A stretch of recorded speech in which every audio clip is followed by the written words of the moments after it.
போதும் மிஸ்டர் முரளி, போதும். Enough is enough. நீங்க பண்ண ஹெல்ப்பும் போதும், உபத்திரவமும் போதும். இந்த பணத்தை உடனடியா உங்களுக்கு திருப்பி தந்துடுறேன். இதையும் நீங்க உடனே சிவா கிட்ட சொல்லிடுங்க.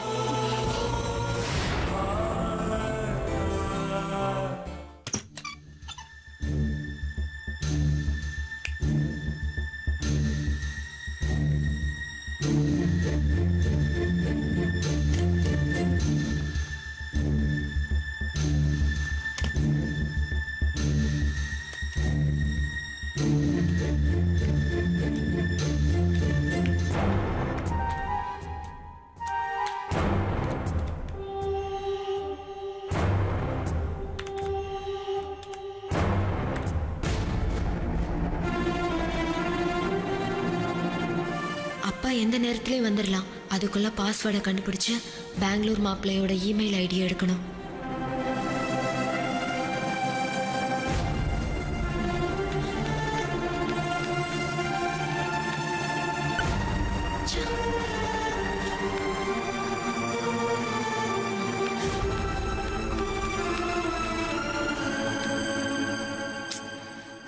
ஐயோ,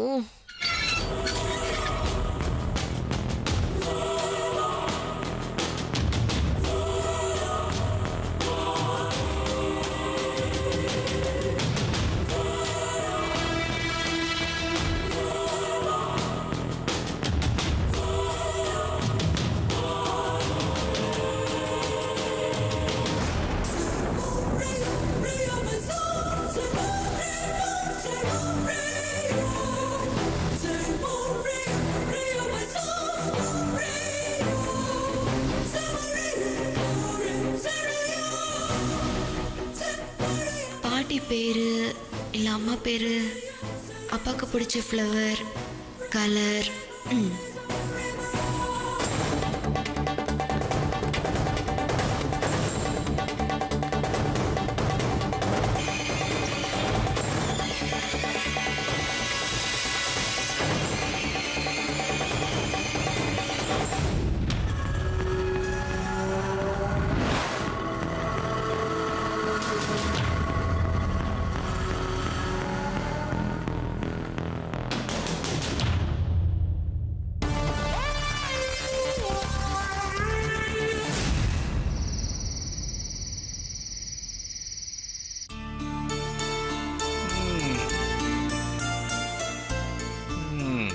இன்னும் எத்தனை நாளைக்கு தான் இந்த தண்டனை அனுபவிக்கிறதோ தெரியலையே.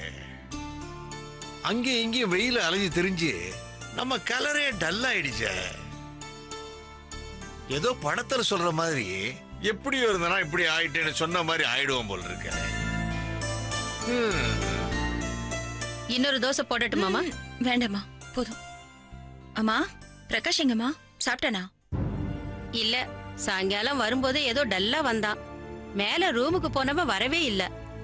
கொஞ்ச நேரம் முன்னாடி சாப்பிட கூப்பிட்டா எனக்கு ஒண்ணு வேணாம், தொந்தரவு பண்ணாதீங்கன்னு கதவை சாத்திக்கிட்டான். ஏதோ போனா போகுதுன்னு மாடி ஏறி போய் கேட்டா மரியாதை இல்லாம பேசுறான். எல்லாம் நீ குடுக்கற இடம்தாம்மா, அதான் அவன் இப்படி ஆடுறான். கேடோ கெட்டு போகட்டும், எனக்கு என்ன வந்துச்சு? அம்மா சுஜாதா, நீ அவனை பத்தி கவலைப்படாத. நீ குடுக்கற பேக்கெட் மணிக்கு ஃபுல் கட்டு கட்டிட்டு தான் வர்றான். நீ ஒரி பண்ணாம சாப்பிடுமா.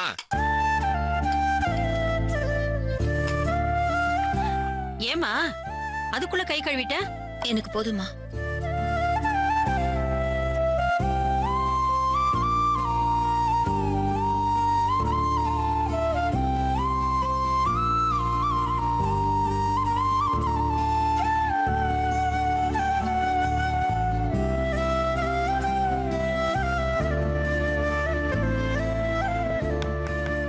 பிரகாஷ், வெளியில வாடா, உன்கிட்ட பேசணும்.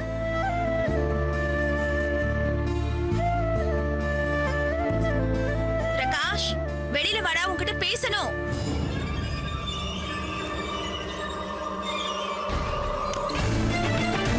பிரகாஷ், வெளியில வாடா. பிரகாஷ், பிரகாஷ், பிரகாஷ், கதவை தர. பிரகாஷ், என்னடா ட்ரெஸ் சேஞ்ச் கூட பண்ணாம என்னடா பண்ணிட்டு இருக்க? உன்கிட்ட தான் நான் பேசிட்டு இருக்கேன். ஏதாவது பிரச்சனையா? குறைச்சலும் இல்ல. என்னடா ஆச்சு? இப்ப நீ சொல்ல போறியா இல்ல உன் ஃப்ரெண்ட் ராம்க்கு ஃபோன் பண்ணட்டுமா? ஒன்றும் இல்லைக்கா, மத்தியானத்துல இருந்து பயங்கரமான தலைவலி. லேட்டாக சாப்பிட்டதுனால அது இன்னும் அதிகமாயிடுச்சு. ரொம்ப டயர்டாக இருந்துச்சு. அதனால தான் ட்ரெஸ்ஸை கூட மாற்றாம அப்படியே படுத்துட்டேன். வேற ஒன்றும் இல்லைக்கா. வேற ஏதாவது இருந்தால் உன்கிட்ட சொல்லாமல் இருப்பேனா? நீ போய் ரெஸ்ட் எடுக்கா. எனக்கு ஒன்றும் இல்லை, தூங்கி எழுந்திரிச்சா சரியாயிடும். சரி, இத பாரு, வெறும் வயித்தோட படுக்காத. என்ன இல்லனா அது வேற எங்கேயோ காம்ப்ளிகேஷன்ல போய் முடியும். பால் இல்ல வேற ஏதாவது ஃப்ரூட் சாப்பிட்டுட்டு படுத்துக்கோ. சரிக்கா. Take care.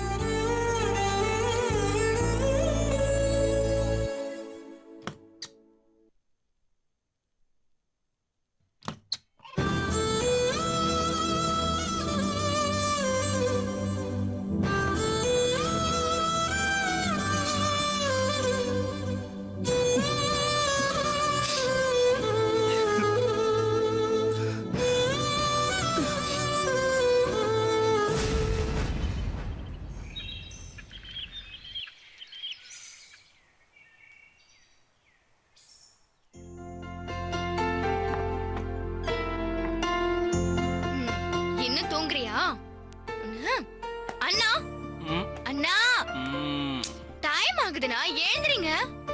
10 நிமிஷம். 10 நிமிஷமா? ஐயோ வெச்சிட்டு வர. எழுந்திரி அண்ணா, எழுந்திரினா. ஆபீஸ் போக வேண்டாமா? வேணாம். வேணாவா? அண்ணா சொல்றத கேளுண்ணா. பொடி. இப்போ முதல்ல போய் பிரஷ் பண்ணு, சரியா? நான் அதுக்குள்ள உனக்கு காஃபி போட்டு கொண்டு வரேன், சரியா அண்ணா? சரி.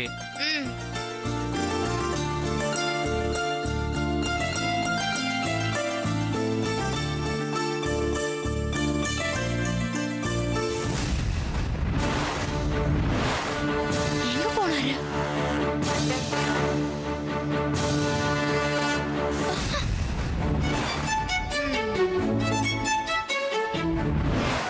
இங்க படுத்திருக்கியா நீ?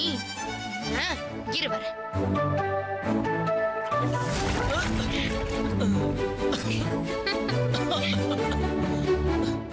என்ன நீ? ஐயோ அண்ணா, இன்னும் எனக்கு மேரேஜ் கூட ஆகல. அதுக்குள்ள பாரு, மாமிங்க மாதிரி வயித்துல டயர்லாம் விழுந்துருச்சு. இதெல்லாம் வேலைக்கு ஆகாது. இன்னையில இருந்து நீ வொர்க் அவுட் ஸ்டார்ட் பண்ற. இப்பத்துல இருந்து இப்பவே நீ ஜாகிங் போணும். செல்லம் செல்லம் ப்ளீஸ் செல்லம், இன்னைக்கு குற்ற செல்லம், நாளையில இருந்து போறேன் ப்ளீஸ் ப்ளீஸ். No chance. ஏந்திரி, இன்னையில இருந்து நீ போயே ஆகணும். இனிமே உனக்கு எல்லாமே கட்டு, காஃபி கூட. ஏந்திரினா. ஏந்திரி. வா.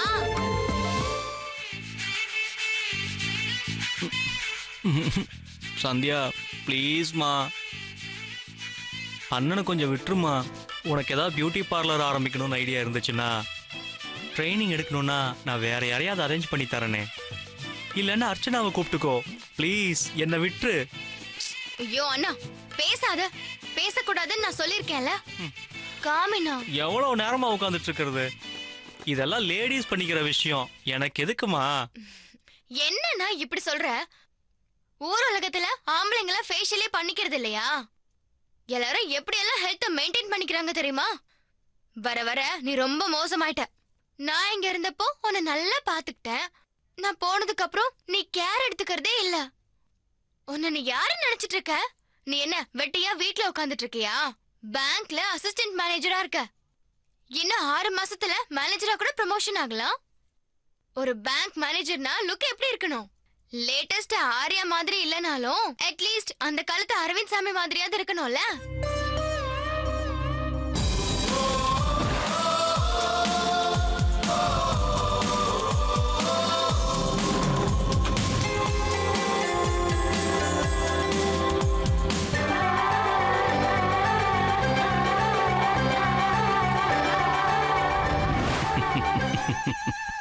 அண்ணா, இப்ப எதுக்கு நீ சிரிக்கிற?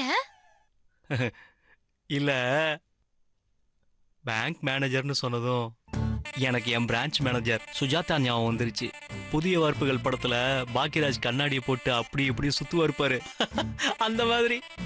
ஓ, நீ உங்க பேங்க் மேனேஜரே கிண்டல் பண்றியா? இரு இரு, இப்பவே உன் மேனேஜருக்கு நான் கால் பண்ணி நீ இந்த மாதிரி கிண்டல் பண்ற விஷயத்த சொல்லிடுறேன். அம்மா தாயே நீ என்ன வேணாலும் எவ்வளவு வேணாலும் என் மூஞ்சில பூசிக்கோ, அதை நான் தாங்கிக்கிறேன். ஆனா மேனேஜருக்கெல்லாம் ஃபோன் பண்ணாத ப்ளீஸ் ப்ளீஸ் ப்ளீஸ். இப்ப பாரு, ஓகேவா? ஓகேவா? ஓகே.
What happen Kavya? அப்பாவோட ஏதாவது பிரச்சனையா? பண்ணிட்டு இருக்க வேலையை உடனே விட்டுட்டு சீக்கிரம் ஆனதும் தலையும் புரியல காலும் புரியல. ஏதோ ப்ராப்ளம்னு மட்டும் கெஸ் பண்ண முடிஞ்சது. சித்து, வர சண்டே பெங்களூர்ல இருந்து அப்பாவுக்கு தெரிஞ்சவங்க என்ன பொண்ணு பார்க்க வராங்க.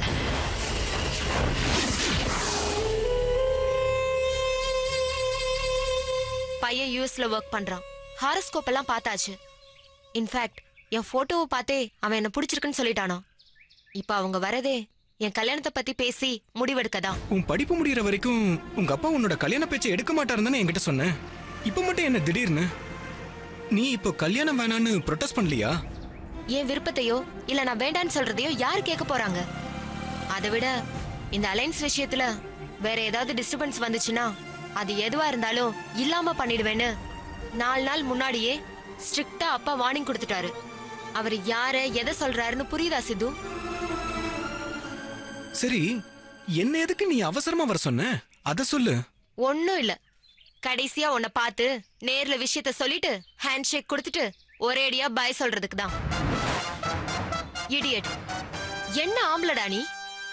விஷயத்த கேட்டதும் என்ன பண்ணா இத ஸ்டாப் பண்ண முடியும்னு கேப்பன்னு பார்த்தா மண்ணு மாதிரி நிக்கிற. விட்டா என் கல்யாணத்துக்கு வந்து விஷ் பண்ணிட்டு போவ போல இருக்கு. இடியட் இடியட், எத்தனை தடவை உனக்கு சொல்லிருக்க, லைஃப்ல எவ்வளவு பெரிய பிரச்சனை வந்தாலும் அத பார்த்து டென்ஷன் ஆகுறதோ பயந்து போய் பின்வாங்குறதோ முட்டாள்தனம்னு. இந்தா, இந்த கவர்ல அப்பாவோட பெங்களூர் ஃப்ரெண்ட் பாலாவோட இமெயில் அட்ரஸ் இருக்கு. அந்த இமெயில் ஐடிக்கு என்ன பத்தி ஆஸ் யூஷுவல் எல்லாரும் என்ன பண்ணுவாங்களோ அதே மாதிரி கேரக்டர் சரியில்லை, அது இல்ல இது இல்லைன்னு நானே ஒரு லெட்டர் எழுதி வச்சிருக்கேன். இதை நீ எடுத்துட்டு போய் ஏதாவது சென்னையில் அவுட் சைட்ல இருக்கிற கம்ப்யூட்டர் சென்டருக்கு போய் ஒரு புது மெயில் ஐடியை கிரியேட் பண்ணி அதுல இருந்து இந்த மேட்ரை அவருக்கு மெயில் பண்ணு. மெயில் போன கையோட புது மெயில் ஐடியை டெலீட் பண்ணிடு. இங்க பாரு, இந்த விஷயத்த நீ தனியா போய் பண்ணு. கூட கம்பெனிக்கு தயவு செஞ்சு உன் ஃப்ரெண்ட்ஸ் யாரையும் கூட்டிட்டு போயிடாத. எதுக்காக இதை சொல்றேன்னா, எங்க அப்பாக்கு போலீஸ் டிபார்ட்மெண்ட்ல நிறைய இன்ஃப்ளூயன்ஸ் இருக்கு. அதுவும் சைபர் கிரைம் டிபார்ட்மெண்ட் சீஃப் வேற அப்பாக்கு ரொம்ப க்ளோஸ் ஃப்ரெண்ட். சோ இந்த விஷயம் பிரச்சனை ஆகும்போது எங்க அப்பா கண்டிப்பா யார் பண்ணாங்கன்னு ட்ரேஸ் பண்ணுவாரு. அப்ப நீ மாட்டிக்க கூடாது, அதுக்காக தான் சொல்றேன். அதே மாதிரி சென்டருக்கு போகும்போது மூஞ்சிய மறைக்கிற மாதிரி கேப், இப்படி ஓ ஸ்டைல ட்ரெஸ் போடாம தொலைன்னு லூஸா ஒரு ஷர்ட் போட்டுட்டு போ. எனக்கு ஆஃப்டர்நூனுக்குள்ள இந்த விஷயம் நடந்தாகணும், புரியுதா? You got it? கிளம்பு. காவ்யா, நீ கொஞ்சம் திங்க் பண்ணி பாரு. இந்த விஷயத்தை நம்ம இவ்வளவு ரிஸ்க் எடுத்து பண்ணணுமா? அவங்க எப்படி உங்க வீட்டுக்கு வர போறாங்க? அப்ப கண்டிப்பா அந்த பையனோட உனக்கு தனியா பேச ஒரு சான்ஸ் கிடைக்கும். அப்ப நம்ம விஷயத்த சொல்லிடலாமே. சித்து, இந்த விஷயத்த பண்றதுக்கு உனக்கு பயமா இருந்தா என்கிட்ட கொடுத்துரு, நான் பாத்துக்கிறேன். லைஃப்ல ரிஸ்க் எடுக்காம எதையுமே பண்ண முடியாது. இடியட், அதான் ரூல், தெரிஞ்சுக்கோ. லைஃப்ல ரிஸ்க் எடுக்காம எதையுமே பண்ண முடியாது இடியட். அதான் ரூல், தெரிஞ்சுக்கோ. கடைசியா என்ன சொன்ன? அவன் வரும்போது நம்ம லவ் மேட்டர் சொல்றதா? அவன் தியாகி மாதிரி பரவாயில்லன்னு சொல்லிட்டா என்ன பண்ணுவ? இடியட். ஐடியா குடுக்கறான் பாரு. காவ்யா, நீ என்ன தப்பா புரிஞ்சுக்கிட்ட. நான் சொல்ல வந்தது வேற விஷயம். உனக்கு எந்த பிரச்சனையும் வந்துடக்கூடாதுன்னு தான் நான் சொல்றேன். இந்த பிரச்சனை வந்ததும் இந்த இமெயில் அட்ரஸ் நீ தான் கொடுத்திருப்பேன்னு உங்க அப்பாக்கு ஈஸியா கெஸ் பண்ணிட்டாருனா, அப்புறம் அவரு கோவத்தை உன் மேல காமிச்சிட்டாருன்னா என்ன பண்ணுவ காவ்யா? உனக்கு எதுவும் வந்துடக்கூடாதுன்னு தான் நான் சொல்றேன். சித்து, இதெல்லாம் நான் யோசிக்க மாட்டேனா? எங்க அப்பா தான் லேப்டாப்ல பாஸ்வேர்ட் எல்லாம் ரொம்ப சீக்கிரட்டா வச்சிருப்பாரு. ஒருவேளை என் மேல டவுட் இருந்தாலும் சீரியஸ் எல்லாம் எதுவும் பண்ண மாட்டாரு.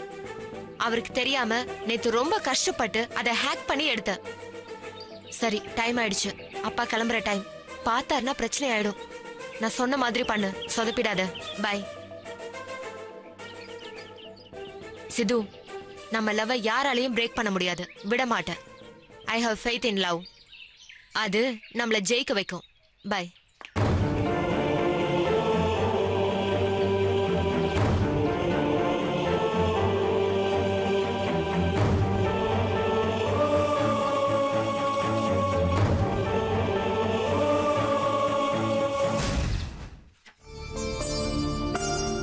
அண்ணா, காஃபி.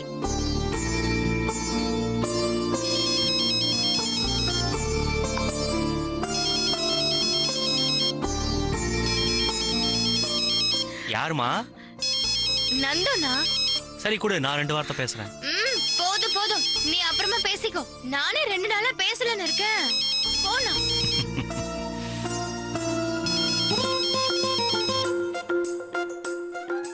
ஹாய் பொண்டாட்டி, எப்படி இருக்க? ஹாய் புருஷா, நான் நல்லா இருக்கேன். நீங்க எப்படி இருக்கீங்க? இப்ப ஒழுங்கா சாப்பிடுறீங்களா? அதெல்லாம் நல்லா ஒழுங்கா பார்த்து பண்ணிட்டு இருக்கேன். முரளி எப்படி இருக்காரு? முரளி அண்ணா நல்லா இருக்காரு. அண்ணா இப்ப அந்த வருத்தம் போய் நார்மல் ஆயிட்டாரு. நான் நல்லா பாத்துக்கிறேன். அதுக்கு தானே உன்னை அங்க விட்டுட்டு வந்தது. சரி, என்ன கூட்டிட்டு போக எப்ப வருவீங்க? ஏன் சந்தியா, நிஜமா சொல்லு. நான் வந்து கூப்பிட்டா மட்டும் உங்க அண்ணனை விட்டு அப்படியே வந்துருவியா என்ன? இன்னும் 4 நாளைக்கு உங்க அண்ணனை விட்டுட்டு வர மாட்டேன், அப்படிதானே? இல்லைங்க, உண்மையாவே நான் உங்களை மிஸ் பண்றேன். சரி, உங்க அண்ணன் சரியாயிட்டாரா? அன்னைக்கு அண்ணன் கூட யாருமே இல்ல. அண்ணன் வாழ்க்கையில யாருமே இந்த மாதிரி ஹர்ட் பண்ணது இல்ல. அதனாலதான் அவர் கூட இருக்கணும்னு நினைச்சேன். அண்ணன் இப்ப பரவாயில்ல. அந்த விஷயத்த கொஞ்சம் கொஞ்சமா மறக்க ஆரம்பிச்சிட்டாரு. இன்ஃபேக்ட் மண்டேல இருந்து டியூட்டில ஜாயின் பண்ண போறாரு. சோ இதுக்கு மேல நான் எங்க தேவையில்லை. நீங்க வாங்க, உங்களை பார்க்கணும் போல இருக்கு. நிஜமா தான் சொல்றியா? சரி, எப்படி சொன்னா நம்புவீங்க? இல்ல இல்ல இல்ல, நானும் ஒன்னு மிஸ் பண்றேன். நைட்டு கிளம்புறேன், சண்டே மார்னிங் வந்துருவேன்.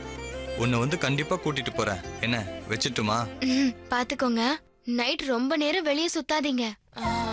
பெங்களூர்ல பப்புக்கெல்லாம் போகாதீங்க. டியூட்டி முடிஞ்சதும் சாப்பிட்டு படுங்க, சரியா? சரிங்க சரிங்க மேஜர். சரி, வச்சிடுறேன். ஒரு நிமிஷம். என்ன? ரொம்ப தேங்க்ஸ்ங்க. எதுக்கு தேங்க்ஸ்லாம் சொல்லிட்டு இருக்க? கல்யாணத்துக்கு அப்புறம் நீங்க வாங்கி கொடுத்த பெஸ்ட் பிரசன்டேஷன் இதுதான். எங்க அண்ணனுக்கு மனசு சரியில்லாதப்போ அவருக்கு துணையா தங்க வச்சதுதான். அதுக்கு தான் தேங்க்ஸ் சொன்னேன். புருஷனுக்குலாம் தேங்க்ஸ் சொல்லக்கூடாது பொண்டாட்டி. அதுக்கு பதிலா வேற ஒண்ணு.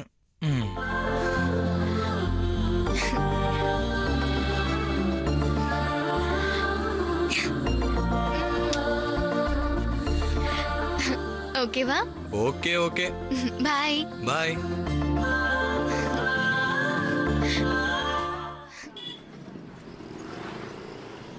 சிவா, இதுல என்னோட எஃப்டியும் அங்கிளோட எஃப்டியும் இருக்கு. இன்னைக்கு மெச்சூர் ஆகுது. இதை எல்லாத்தையுமே அடுத்த 2 இயர்ஸ்க்கு ரெனிவல் பண்ணிடுங்க. மந்த்லி இன்ட்ரெஸ்ட் மட்டும் அக்கவுண்ட்ல கிரெடிட் பண்ணிடுங்க. ஓகே ஆண்டி, பண்ணிடுறேன். உங்க ஆர்டி கூட நெக்ஸ்ட் வீக் மெச்சூர் ஆகுது. அது எப்படியா கன்வெர்ட் பண்ணிடலாம்ல? எல்லா அமௌண்ட்டையும் பண்ண வேண்டாம். அதுல ஒரு 50,000 மட்டும் டிடெக்ட் பண்ணிடுங்க அக்கவுண்ட்ல. எனக்கு தெரிஞ்சவங்க ஒருத்தவங்களோட ஆபரேஷனுக்கு நான் ஹெல்ப் பண்ண வேண்டியிருக்கு. நெக்ஸ்ட் வீக் ஹாஸ்பிட்டலோட அக்கவுண்ட் டீடைல அங்கிள் கிட்ட நான் கொடுத்து அனுப்புறேன். நீங்க ஹாஸ்பிட்டலோட பேர்ல ஒரு டிடி ஒன்னு போட்டு வச்சிருங்க. சரி. அப்புறம் முரளியோட விஷயம் கேள்விப்பட்ட போது மனசுக்கு ரொம்ப சங்கடமா இருந்துச்சு. முரளி ரொம்ப அப்செட்டா இருப்பாருன்னு நினைக்கிறேன். இப்ப பேசினா 2 பேருக்குமே ரொம்ப சங்கடமா இருக்கும். இப்போ பரவாயில்லையா? முரளி எப்படி இருக்காரு? இப்ப பரவாயில்ல மேடம். சண்டே தான் அவன் ரொம்ப அப்செட் ஆயிருந்தான். அவன் சிஸ்டர்ஸுங்க கூட சண்டை போட்டுட்டு அவனை திட்டிட்டு போயிட்டாங்க. பார்க்கவே ரொம்ப பேத்தட்டிக் கண்டிஷன்ல இருந்தான் ஆண்டி. அவனோட கடைசி தங்கச்சி சந்தியாவுக்கு அவன் மேல அஃபெக்ஷன் ஜாஸ்தி. அவ தான் கூட இருந்து பாத்துக்கிறா. நான் கூட தினமும் ஈவினிங் போய் பாத்துக்கிறேன் மேடம். ஃப்ரெண்ட்ஸ்னா அப்படிதான் இருக்கணும். ஹாய் சுஜாதா.